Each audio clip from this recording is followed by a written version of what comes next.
Okay, Marcus, I find on jobs who I work for really makes a difference in terms of my authority and my ability to get things done. So, who do you think the commissioning provider should really work for, be paid by? Well, I mean, at the end of the day, aren't we supposed to be owners, reps, owners, advocates? I mean, so just the word itself, owner. I've worked on many different type of project Yeah. deliveries, projects, right? And each one of them, I always basically say, okay, so there should always be some type of contractual language to the owner. So, I mean, CMARs and other ones, you're hired by the owner. Other ones, you're hired by the owner. Sometimes they'll say DB, and you're going to be like, well, it's going to be under this. And I'm always going, is there any line to the owner? I believe that there should always be some type of contractual language that you are to the owner, that the owner is being updated on what's going on, because I mean, we are a disinterested third party, right? We are hired, owners, project requirements. We are there to basically make sure the intent, quality assurance process, delivery of a process. Yeah. And I know that everybody basically takes on different roles for different areas, and like we're all going to finish together, but that's kind of how I've grown up on. So whenever an owner, will say sometimes like, oh, well, you guys are doing the A or E, you can't do that. And I'm like, why? I'm like, according to LEED, the WBGG, the GSA, we're allowed. And then I explained to them why this is a disinterested third party that we're to you. Even though I might have the same name on my shirt as the A, I am not on their team. And you can ask any architecture engineer that I've ever worked with at any firm that I've been involved with. I'm like, do not talk about me like I'm on your team. Do not talk about us together. I go, I work at the same company. I go, I am on the other side of the wall. I go, the only big difference is basically with me, working on a project with the same name, or me working on the project with a different name, is one of those walls I can reach over and go swat, and I can basically make that comments can hit quicker and we can make it better. The only difference is the other one I'd have to make a call or an email, or I basically have to beg the engineer or the architect to make a comment on my comment. You know what I mean? I mean, it's just you see what I'm trying to say, where it's just like, Yeah. So this begs the other question is, can you bite the hand that feeds you? So take Stantec. You work for Stantec. They're a huge organization, right? They got lawyers up the yin yang.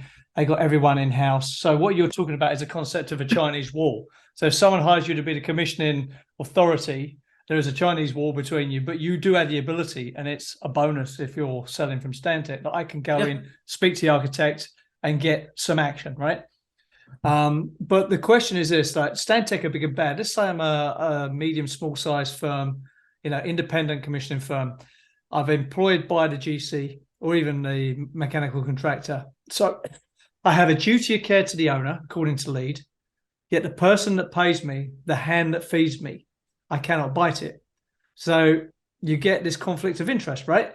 you have to put that in your contract language. I do this. I've done this before. I do this all the time. And sometimes I just say no, because basically it's just like, that's the whole point of being who we are. We are not there to be afraid. We are not there to basically protect the hand that feeds me. I do not like it when a controls contractor is under someone that basically, oh, I can't say that. Or there's this huge hierarchy. Oh, I can't do that. I'm like, once again, we're on the same team, right? But why is it that like, well, that has to go through me and go through me and go through me? And then, so then it's kind of like, what's the point of this? Aren't we trying to make the best product possible? So you, as a commissioning provider, you really have to ask yourself, is it worth it? Because basically, for you to really be able to do your job, I am never going to basically snap back with someone and say, that was horrible, that was this. It's like, here's a recommendation, here's a solution, here's ideas, here's this. And remember, if you want to take them, you take them, right? After I put it down, if you read LEED, it says basically like when you do a review or this or that, it is basically for informational purposes only. They don't have to, but the owner should be the one saying, why didn't you listen to the commissioning provider? Why didn't you? And then I go to the owner, I go, why didn't you give me teeth? Because it's like, I'm only as good as a guard dog, as basically you allow me to be, and I hate saying that. I hate want to see what I mean. It's automatically guard dog. I'm now protecting it. Why are we not all protecting each other together? So you've identified the fatal flaw in this. You can't bite the hand that feeds you, right? So you and I, a couple of 1-2 psychopaths, and we're old and we're okay saying no. Most people are not. Right? Yeah, exactly. Right.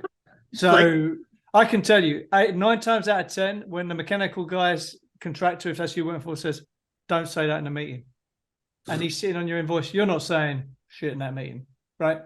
And that's the reality.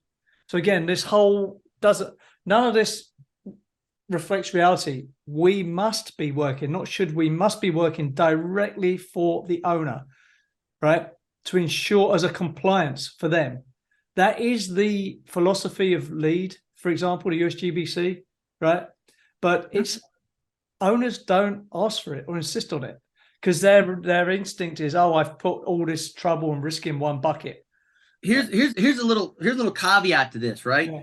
Basically, being a LEED AP, I've been sitting on the Mountain Region USGBC board for 6 years now. So when I work on LEED projects, and the funny thing about it is that's why commissioning is a prerequisite for LEED, right? And so prerequisite means you have to do that. So when I'm on it, I'm a direct representation for the owner and LEED to make sure that they're following the process. That's one. Okay. 2, now here's the best part about it. Like, so let's say with my background with energy modeling or other areas like that, and I go through the project and I get to the end of a project and someone's like, some engineer or somebody, let's say part of the owners group, whatever, like they go, well, I want this, this, and this. I'm like, the energy model that you submitted on the registration was accepted. If you've changed that model, this has changed. Yeah. Like, this is not the same model, not the same projects. Once again, the projects with 1,800 RFIs. I'm going to tell this out to every owner out there that actually has ever seen this happen. Be very careful. If you've changed one thing, all things must change. You must resubmit. You must basically, you call LEED, you must write emails, you must tell them what you did, because at the end of the day, I'm going to commission the systems that were basically in there, systems to be commissioned. Like, you just can't throw a grenade over the ball. Oh, you know what? These were my 4 pumps for my condenser side. You know what? And here's my cooling tower. Oh, you know what? I'm just going to run it full time. Why? Because I want to. Oh, I'm not going to basically do part loads. I'm not going to do different schedules. I'm like, you see what I'm trying to say? It's like those days they should be over. LEED was basically created to basically make sure that the process, the prescriptive, was followed through to be performance. We're supposed to follow things. We're supposed to model things. We're supposed to basically prove things that when we do turn a building over, it was approved through the whole process. You can get changes as long as they're approved and they're documented. But do you see what I'm trying to say? Like, this is not the old days where you're like, you know what? I'm just not really happy with my cooling tower running, part load, or basically just riding the curve. I just want to run it all the time because I think it's going to run better. This is my part of my love-hate relationship with the USGBC. They've had some good intentions with what they've done. It just hasn't panned out. USGBC has done it right. They basically said, here you go, get away. It's everybody's used it. And I'm just being honest, like, after being, understanding this for quite a while now, where it's just like they put something in place and they basically said, here, and you can figure stuff out within, like, some of the parameters, and things can bend, right? But it's just like, it's all about the interpretation. Once you give someone the ability to interpret something too much, you can charge too much, you can do too much, you can just, what's that thing, like that thing about basically absolute power corrupts absolutely, absolutely. It's just like, you give too much, and then basically, then it's like, where's it been? Where's this? Where's that? Like, I don't know. It's a process, and let me tell you, LEED has been one of the best devices for commissioning throughout the world. And listen, I'm not just saying LEED. I'm just basically saying I believe it has. I believe it's basically brought a lot of things out. It's put a lot of stuff that's been in our head on paper, and we're always getting better as LEED 4, 4.1, 5. Yeah, LEED has really raised the profile of commissioning for sure. But I would want them to say, if you're getting LEED certified building, the appointment of commission authority has to be directly with the owner. Show me, right? But they're not willing to do that because they've been lobbied out of it, right? So I personally agree. I think the only way to be effective as a commission authority or a commission manager, you have to be appointed by the owner or the owner's rep, the project manager. No one on the contracting side.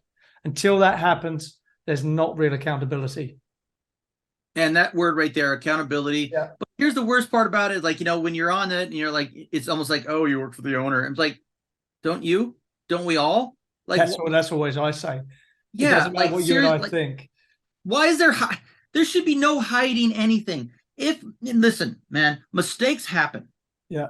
Okay. If you own up to your mistakes early and you talk about it, you can fix it. But if you wait until the end, and if you forgot to do this or that with a certain device or that, and then you try to cover it. I like that word, cover it up. I don't like that word. But if you basically try to disguise it or hide it or something like that, my one rule of thumb is, and I tell this all the time, and I go, you know what? I come into a job as, agent, authority, provider, or whatever. I say, listen, I go, there's a few people in the world that you shouldn't lie to. I go, basically, I go, don't lie to God, don't lie to yourself, don't lie to your wife or your husband. And I go, and don't lie to the commissioning person. I go, we will find out. When we find out, it's not going to be good for you. So we should wrap on that. We will work with you. We should wrap on that because I love the way you elevated the commissioning person up there with God, your mum and dad. Well, sorry, I wasn't on God complex here, but it's just no, you should own it, man. At your job, you're gonna find out. You will find it. Yeah. So my nickname on some jobs used to be Consequences. Consequences has arrived. Well, you know what? My nickname is the Grim Reaper, and yours is the Building Whisperer. I wanted the Whisperer, just let you know. I don't like the morbidity of the Reaper. But for some reason, I show up and things don't work like they did yesterday. Marcus, I swear it worked yesterday. I'm like, oh, I know. Yeah. I know. No, I know. Yeah. Okay, let's wrap on that.